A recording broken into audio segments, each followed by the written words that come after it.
வணக்கம். வணக்கம். Good evening. How the palm leaves are preserved by generations?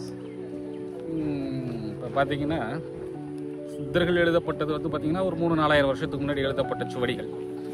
அதை ஜெனரேஷனாக பாதுகாத்து வராங்க. அது பார்த்தீங்கன்னா ஒரு சுவடியோடைய வாழ்க்கை ஆயுள் காலம் அப்படிங்கிறது பார்த்தீங்கன்னா ஒரு 200 வருஷம், 150 வருஷம், 200 வருட காலங்கள் அப்படிங்கிறது.